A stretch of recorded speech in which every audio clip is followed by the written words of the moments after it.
નમસ્કાર વિદ્યાર્થી મિત્રો, કેમ છે? સૌથી પહેલાં તો તમને બધાને ખૂબ ખૂબ ખૂબ ખૂબ ખૂબ ધન્યવાદ. ધોરણ 10 તમે ખૂબ સારી રીતે પાસ કર્યું છે અને હવે તમે તમારા જીવનના એવા તબક્કામાં પ્રવેશી ચૂક્યા છો કે જે તમારું ભવિષ્ય નક્કી કરશે. આ 2 વર્ષ તમારી લાઈફના, તમારી જીવનના એવા છે કે જે બાકીના જિંદગીના તમે જેટલા વર્ષો જીવવાના છો એ વર્ષો કેવી રીતે જીવવાના છો એ નક્કી કરવાના છે આવતા 2 વર્ષ.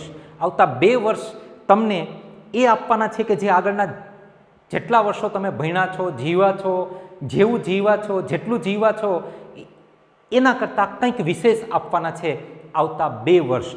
તો આ 2 વર્ષ જે લાઈફના, તમારી લાઈફના ટર્નિંગ પોઈન્ટ, તમારી લાઈફ નહીં, અમારીને આ જેટલા ભણે છે એટલે દરેકની લાઈફના આ 2 વર્ષ ટર્નિંગ પોઈન્ટ હોય છે. ધોરણ 11 અને ધોરણ 12. ધોરણ 11 અને 12 અને એમાં પણ 3 સ્ટ્રીમ, આર્ટ્સ, કોમર્સ અને સાયન્સ, અને તમે બધાએ સાયન્સ પસંદ કર્યું છે એટલે તમારી બહાદુરીને ધન્યવાદ છે મિત્રો. એટલે એવું જરૂરી નથી કે સાયન્સ પસંદ કર્યું છે અને બહાદુરીને તમારે ધન્યવાદ આપી છે એટલે આપણે અખાડામાં જઈને લડાઈ કરવાની છે, કુસ્તી કરવાની છે, ના, એવું નથી. પણ આ 3 સ્ટ્રીમ છે, આર્ટ્સ, કોમર્સ અને સાયન્સ, એની અંદર બધા જ જાણે છે કે સાયન્સ આર્ટ્સ, કોમર્સ જેવું નથી. કેવું છે તો આપણે ભણશું એટલે ખબર પડી જશે, હે ને? પણ સાયન્સ પસંદ કર્યું છે એટલે તમે વિચારો છો કે ના, તમારામાં કંઈક દમ છે, તમારામાં કંઈક તાકાત છે, જે તમે કરી બતાવવાના છો એવી તમારામાં કંઈક તમન્ના છે, માટે તમે સાયન્સ પસંદ કર્યું છે. કારણ કે આની અંદર તમારી અંદર જેટલી તાકાત છે એટલી બધી જ ખાલી કરી નાખવી પડશે. તમારી પાસે જેટલી ક્ષમતાઓ છે, જેટલી એબિલિટી છે, એ તમામ એબિલિટીને અહીંયા આપણે ખાલી કરી નાખવાની છે. તમારે એનો પૂરેપૂરો ઉપયોગ કરી નાખવાનો છે. ત્યારે સાયન્સની અંદર તમે કંઈક કરી બતાવવાને લાયક બનશો. અને યાદ રાખજો મિત્રો કે આ સૃષ્ટિ ઉપર ઇતિહાસ વાંચવાવાળા 95% લોકો છે અને ઇતિહાસ બનાવવાવાળા માત્ર 5% લોકો છે. અને આજે તમે એ ઇતિહાસ બનાવવાવાળા વ્યક્તિની અંદર તમે તમારી નામ લખાવી ચૂક્યા છો. હવે જોઈએ છીએ કે 2 વર્ષની અંદર, ધોરણ 11 અને ધોરણ 12, આ 2 વર્ષની અંદર તમે શું કરી બતાવો છો કે જેથી કરીને આ સૃષ્ટિ, આ જગત, આ સમાજ તમને ભૂલી ન શકે.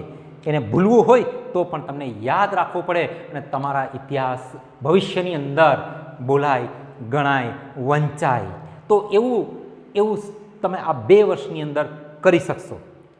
આપણે સાથે મળીને કરશું બેટા, હે, તમે અને હું બંને સાથે મળીને એ હિસ્ટ્રી ક્રિએટ કરશું કે જે આ દિન સુધી કોઈએ કરેલી નથી. અને એની અંદર પણ તમે 11 સાયન્સની અંદર આવ્યા છો. 4 સબ્જેક્ટ છે: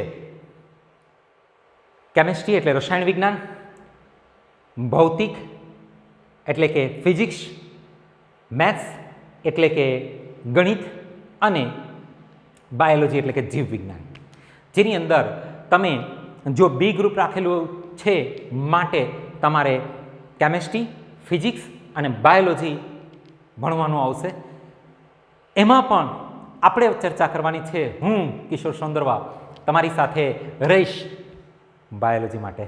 સો વેલકમ ઇન બાયોલોજી. હું એકલો નથી કહેતો, મારી સાથે મારો મિત્ર પણ છે, એ પણ તમને વેલકમ કરે છે કે આવો બાયોલોજીના આ એવી અજીબો ગરીબ દુનિયા છે આ બાયોલોજી એટલે જીવ વિજ્ઞાનની એવી અચરજ પમાડશે. તમને પણ એમ થશે કે હું આટલી બધી વેરાયટીની વચ્ચે જીવું છું, આટલી બધી આ વિવિધતાઓની વચ્ચે હું જીવું છું. આજ દિન સુધી તમે જે જીવ્યા છો અને જેને જે દ્રષ્ટિથી જોયા છે, દાખલા તરીકે તમે જે વૃક્ષને જોયા છે અને એના જે પાંદડાને જોયા છે, એની જે ડાળીને જોઈ છે અત્યાર સુધી, બાયોલોજી ભણ્યા પછી હું તમને 100%ની ગેરંટી આપું છું કે બાયોલોજી ભણ્યા પછી તમારો એ દૃષ્ટિકોણ બદલી જશે.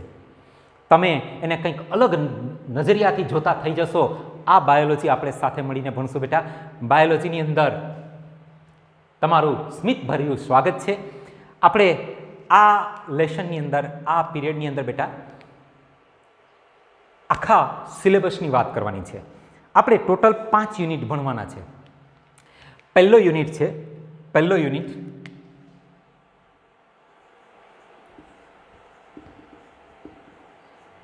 જેની અંદર તમારે 1, 2, 3 અને 4 એનું નામ છે સજીવ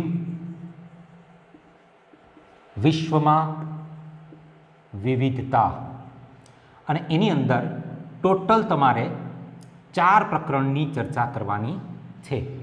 4 પ્રકરણ, જેમાં પહેલું છે સજીવ વિશ્વ, એટલે કે આ વિશ્વની અંદર સજીવ કોને કહેશું અને આ વિશ્વની અંદર આ સજીવો શું કરે છે અત્યાર સુધી, જે તમે ધોરણ 10ની અંદર જૈવિક ક્રિયાઓ પાઠ ભણી ગયા છો, 6ઠ્ઠા નંબરનો પાઠ. ભૂલાઈ ગયો ને? વેકેશન ગયું છે ભાઈ, ભૂલાઈ જાય યાર, હે? તો 6ઠ્ઠા નંબરનો પાઠ તમે જૈવિક ક્રિયાઓ ભણી ગયા છો, અને એ જેટલું તમે ધોરણ 10ની અંદર ભણ્યા છો ને એ બધાનું થોડું લઈ અને આ પાઠ બનાવી નાખવામાં આવેલો છે સજીવ વિશ્વ.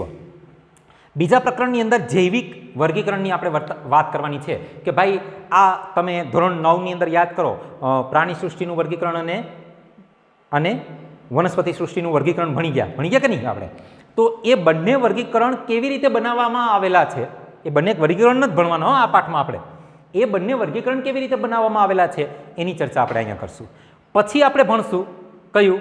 વનસ્પતિ સૃષ્ટિ, અને પછી ભણશું પ્રાણી સૃષ્ટિ. એટલે આની અંદર આપણે વર્ગીકરણ ભણવાના છે. આ બંને વર્ગીકરણ કેવી રીતે બનાવવામાં આવેલા છે આમાંથી ભણવાનું છે, અને આ બધું જ કેવી રીતે થયું છે એ અહીંયા ભણવાનું છે આપણે. એટલે આ વિશ્વની અંદર જેટલી પણ વિવિધતા રહેલી છે એ આપણે લગભગ આ પહેલા યુનિટની અંદર એની આપણે ચર્ચા કરશું. પછી છે યુનિટ બીજો.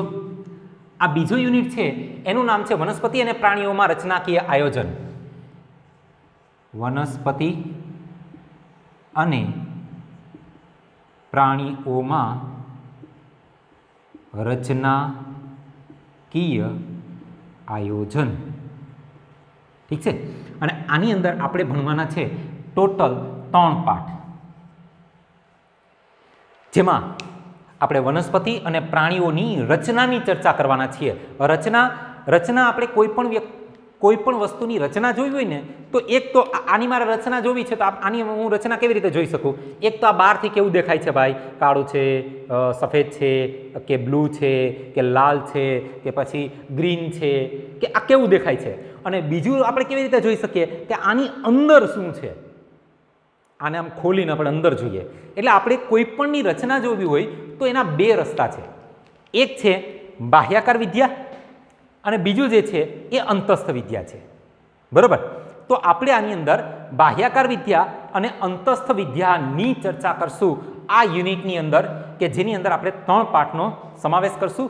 યુનિટ નંબર 2, જેની અંદર આપણે કોઈ પણ પ્રાણી અને વનસ્પતિની બાહ્યાકાર વિદ્યા, અને બાહ્યાકાર એટલે બહારથી જોશું, પછી એની અંદર જશું કે ભાઈ આ વનસ્પતિ છે તો વનસ્પતિનું પર્ણ કેવું છે, પહેલાં આપણે બહારથી જોઈ લઈશું આ પાઠમાં. પછી આપણે આ પાઠની અંદર જોશું એની અંદર કે એની અંદર કોષો કેવા છે, એની અંદર જલવાહક કેવી છે, અનવાહક કેવી છે કે નહીં, કોષ છે તો કોષ કેવા છે એ અહીંયા જોઈશું. બરાબર? એ જ રીતે પ્રાણીઓની અંદર રચનાકીય આયોજનની અંદર પણ આપણે પ્રાણીઓની ચર્ચા કરશું. બરાબર? પછી આપણે વાત કરશું યુનિટ નંબર 3.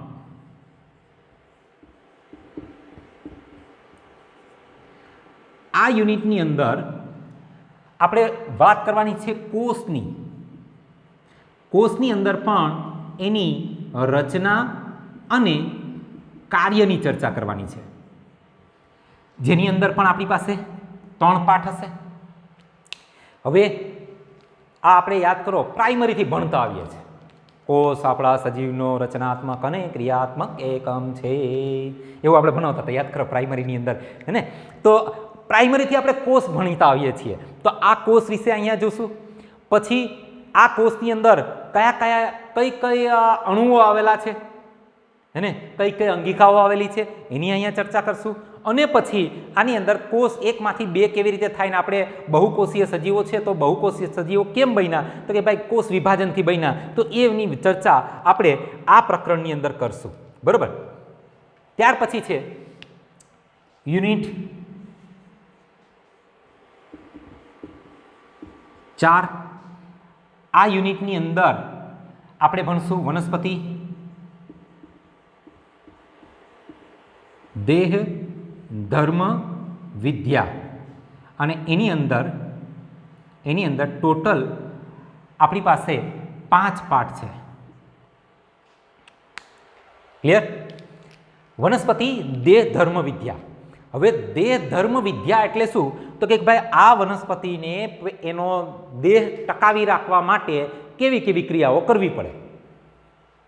સીધું સાદું સિમ્પલ લોજિક. એને છે કંઈ બાયોલોજીમાં? કાંઈ છે નહીં બેટા. એને થોડુંક સમજો, થોડુંક વિચારો, થોડુંક મગજને ખુલ્લું રાખશો તો હું તમને ગેરંટી સાથે કહું છું 2 વર્ષની અંદર તમે જુઓ બાયોલોજી તમારે જોવાનો આખો દ્રષ્ટિકોણ બદલી જશે. કહું ને, અને બાયોલોજીનું પેપર આવશે એટલે તમે આમ હસતા હસતા રમતા રમતા કોઈ પણ પ્રકારની તૈયારી વગર પણ બેસો બાયોલોજીની અંદર જો માર્ક્સ થઈ શકે. પણ આપણે બાયોલોજીની અંદર મેઇન તકલીફ શું છે ખબર? આપણે બાયોલોજીની અંદર મેઇન તકલીફ શબ્દોની છે. શબ્દોની બહુ મારામારી છે. એવા મસ્ત શબ્દો આપવામાં આવે છે. દાખલા તરીકે 2-4 શબ્દો હું તમને બોલું. દાખલા તરીકે એસ્ક્લેપિડેસી. જોયું, આમ જીભ 2-3 વખત તો રાઉન્ડ થઈ જાય. આપણે બોલીએ ને એસ્ક્લેપિડેસી તો 2-3 વખત તો આમ રાઉન્ડ થઈ જાય આપણી જીભ. એવા શબ્દો કેટલા બધા છે આપણી પાસે કે જેનો આપણને બોલવામાં થોડીક અને યાદ રાખવામાં થોડીક તકલીફ પડે. બસ જો તમે શબ્દને પકડતા શીખી ગયા તો બાયોલોજી તો તમારા માટે રમત વાત હશે. રમત વાત કોઈ પણ બીજા સબ્જેક્ટ કરતાં બાયોલોજીની અંદર તો તમે જ્યારે તમારા હાથમાં બાયોલોજી આવશે ને તો તમારા મોઢા પર સ્માઇલ આવી જશે, ગેરંટી મારી. એને એટલી મજા આવશે બાયોલોજીની અંદર. ક્યારે? જ્યારે તમે એ શબ્દોથી ફ્રેન્ડશિપ કરી લેશો. આપણા બાયોલોજીના જે વર્ડ છે, જે શબ્દો છે, એની સાથે જ્યારે તમારી મિત્રતા થઈ જશે બેટા, ત્યારે તમે બાયોલોજી હાથમાં આવશે એટલે તમારા ફેસ પર સ્માઇલ હશે, ગેરંટી મારી આપ.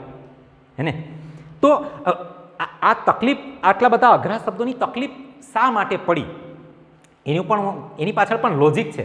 એને આ સાયન્સ છે, સાયન્સ એટલે લોજિક. તો એની પાછળ પણ એક લોજિક છે.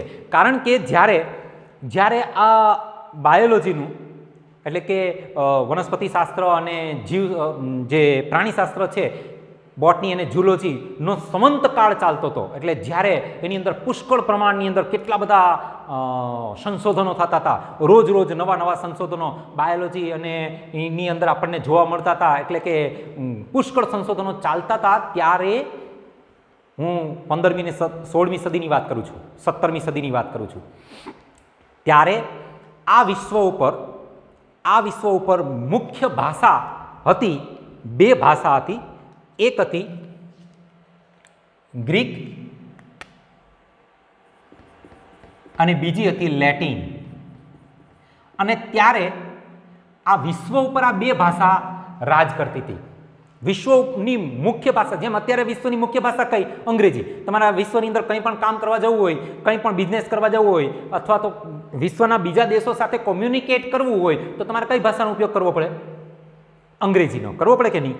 એમ જ્યારે આપણી બાયોલોજીનો સંવંતકાળ ચાલતો હતો કે બાયોલોજીની અંદર રોજ નવા સંશોધનો ચાલતા હતા, ત્યારે આ વિશ્વની ઉપર આ 2 ભાષા એવી હતી, ગ્રીક અને લેટિન, કે જે આ વિશ્વ ઉપર આખું રાજ કરતી હતી.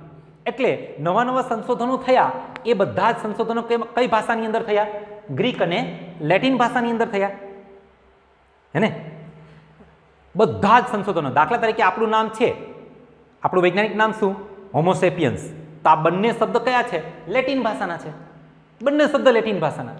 હેને? તો આ હોમો અને સેપિયન્સ લેટિન ભાષામાં એનો કંઈક મતલબ થતો હશે, આપણને ખબર નથી. બરાબર છે? તો આ ત્યારે જ્યારે બધા સંશોધનો ચાલતા હતા ત્યારે વિશ્વની અંદર ગ્રીક અને લેટિન ભાષા હતી. એટલે આપણા બાયોલોજીની અંદર બધા જ શબ્દો ઘૂસી ગયા. કઈ ભાષાના? ગ્રીક અને લેટિન ભાષાના. અને આ ગ્રીક અને લેટિન ભાષા છે માટે આપણને બોલવામાં તકલીફ પડે. એસ્ક્લેપિડેસી. હેને? એસ્ક્લેપિડેસી એઝા ડાયરેક્ટા ઇન્ડિકા તકલીફ પડે, કારણ કે આ લેટિન ભાષા છે. બરોબર? હવે જ્યારે વિશ્વની અંદર લેટિન ભાષા હતી, હવે એ સંશોધનો જ્યારે ભારતની અંદર આવ્યા અને ભારતની અંદર એ સંશોધનો આવ્યા ત્યારે ભારતની અંદર મુખ્ય ભાષા હતી સંસ્કૃત. તો આપણે એના મોટા ભાગના શબ્દોનો ટ્રાન્સલેટ કેમાં કર્યું? સંસ્કૃતમાં કર્યું ભારતની અંદર. અને ત્યારે આપણે ડોમિનન્ટ ભાષા સંસ્કૃત હતી. તો આપણે એ બધાનું ટ્રાન્સલેટ જે ગ્રીક ભાષા હતી એના જેટલા શબ્દોનું ટ્રાન્સલેટ થઈ શકે એમ હતું એટલા બધા જ શબ્દોનું ટ્રાન્સલેટ આપણે કેમાં કરી નાખ્યું? સંસ્કૃત ભાષામાં. માટે આપણા બાયોલોજીની અંદર આ 3 ભાષા તમને જોવા મળશે. અને જેને આ 3 ભાષાના શબ્દો, સંસ્કૃતના શબ્દો તમે જોઈ ગયા છો 10મા ધોરણમાં સંસ્કૃતના શબ્દો કેવા લાંબા આવતા હતા. બસ આ 3 ભાષાના શબ્દો જેને આવડી જશે એના માટે બાયોલોજી રમતવાદ છે. હે ને? દાખલા તરીકે હું એક ઉદાહરણ આપું. તમે ધોરણ 9 ની અંદર એક સમુદાય ભણી ગયા, નુપુરક ભણી ગયા ને. સરીસૃપ સમુદાય, પ્રાણીનું સમુદાય હતું, નુપુરક સમુદાય ને સરીસૃપ સમુદાય ને આ બધા સમુદાય તમે ભણી ગયા. તો હવે વિચાર કરો, નુપુરક સમુદાય, નુપુરક એ આપણો સંસ્કૃત શબ્દ છે, નુપુર ઉપરથી આવ્યો. નુપુર એટલે શું? ઝાંઝર. નુપુર એટલે શું? ઝાંઝર. જેનું શરીર ઝાંઝરની અંદર પેલી જે ઘૂઘરીઓ આપેલી હોય એ ઘૂઘરીની જેમ ગોઠવાયેલું છે. અળસિયું જુઓ છે ઘૂઘરીની જેમ ગોઠવાયેલું, તો એને આપણે શું કીધું? નુપુર.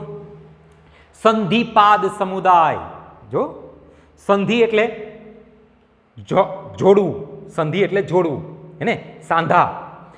પાદ એ સંસ્કૃત શબ્દ છે, સંધિ અને પાદ બંને. પાદ એટલે શું થાય? યાદ કરો, પાદુકા એટલે ચપ્પલ, તો પાદ એટલે ચરણ, હે ને? તો જેના પગ સાંધાવાળા છે એને શું કહેવાય? સંધિપાદ સમુદાય. જોયું? તો સંધિપાદ સમુદાય યાદ રાખવા માટે આપણે સંસ્કૃત શબ્દ યાદ રાખવો પડે. ક્લિયર? તો આની અંદર આપણે એના દેહ ધર્મ વિદ્યા, અને આપણે શું કરશું બેટા, જ્યારે આપણે ક્લાસ લેશું ત્યારે આપણે જે આ નવા શબ્દો આવે છે એ તમામ નવા શબ્દોની નોંધ બનાવતા જશું. આ નોંધ તમને ભવિષ્યની અંદર, તમે બી ગ્રુપ રાખ્યું છે બેટા, એટલે આપણો મેઇન ટાર્ગેટ કયો છે? MBBS છે કે નહીં? નીટ ક્લિયર કરીને આપણે MBBS સુધી પહોંચવું છે. તો જ્યાં સુધી તમે MBBS સુધી પહોંચશો ત્યાં સુધી આ બધા જ શબ્દો તમારો પાછળ આવશે, પીછો નહીં છોડે. તો આપણે અત્યારથી આની નોટ બનાવી લેશું આ નવા શબ્દોની, અને એ નોટ જો તમે સાચવીને રાખશો બેટા, તો તમે ભવિષ્યની અંદર કોલેજ કરવા જશો કે ફાર્મસીમાં જાઓ કે MBBSમાં જાઓ, દરેક જગ્યાએ તમને આ નોટ, શબ્દોની નોટ તમને કામ લાગશે. બરાબર છે? તો આ વાત કરી આપણે વનસ્પતિ દેહ ધર્મ વિદ્યાની. ત્યાર પછી છે 5મો અને છેલ્લો યુનિટ, એ છે માનવ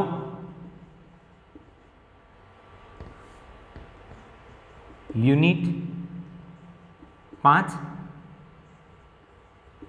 માનવ દેહ ધર્મ વિદ્યા,